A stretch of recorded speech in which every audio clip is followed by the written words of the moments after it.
Hey, it's Mark from MakeTheMostOfMassage.com, and today I want to show you how to use fingers number 4 and 5 in the massage. Why? Because we tend to overuse 1, 2, and 3, especially 1 and 2. So what I want to do today is I want to give these fingers a break. So I'm going to show you a couple techniques that I do to relax or to give these fingers a break during the massage. So we're going to start with Skelly in the supine position here. We're going to do a typical glide move, right? So typical glide, supine, glide in the neck is, we're going to glide up with our fingers into the occiput and maybe apply a little traction. So typically I would do this move and my focus would be using number 2 finger, some 3 finger, a little bit of 4, or a little bit of 1, but mainly this number 2 finger. So, and number 3 finger. But today, what I want to do is I want to use 4 and 5. So it's real simple. So I'm going to put my hands in normal position, maybe T1-ish.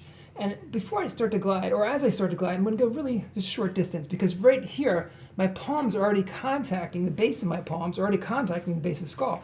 Perfect tractioning position, right? So I'm just going to hook underneath with my base of my palms, and I'm going to traction. I'm just going to lean back and traction. So I'm getting some great traction. I can even push up on the spine here a little bit if I want to add a little bit of mobility to it. And it's just very relaxing to the client. So I'm pushing up with 4 and 5, into the spinous processes and just tractioning. Now, if I want to start to glide, instead of gliding with 1 and 2, what I'm going to do is I'm going to glide with 4 and 5. You can see me there gliding with 4 and 5. So I'm giving these guys a break. So I'm coming up here to the occiput, and I can also do some work in here with 4 and 5, right? Instead of doing with 1, 2, and 3, or 2 and 3 in this case.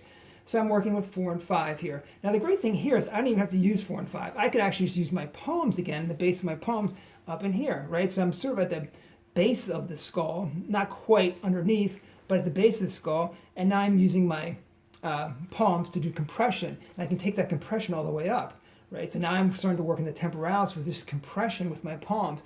I could even incorporate my adductors. You can see me using my adductors here to press in, helps my arms, takes some of the tension out of my arms. But actually just putting my forearms on my legs takes a lot of the strain out of my shoulders and arms. So I'm just using compression here. Now, take notice. Look at my fingers, right? They're straight out. And this is a challenge, because what you want them to do is to be relaxed.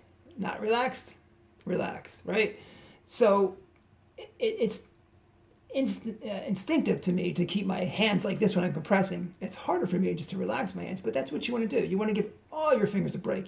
So in this case, we're giving 4 and 5 a break, as well as 1, 2, and 3. So I'm compressing, I'm doing a lot of good work here with my hands, but my fingers are relaxed. You want to make sure you keep your fingers relaxed. And that's going to be a challenge for you to relax your fingers. But as you start to think about that, you're going to start to see all the times where your fingers aren't relaxed. Especially when you're trying to compress with your palms.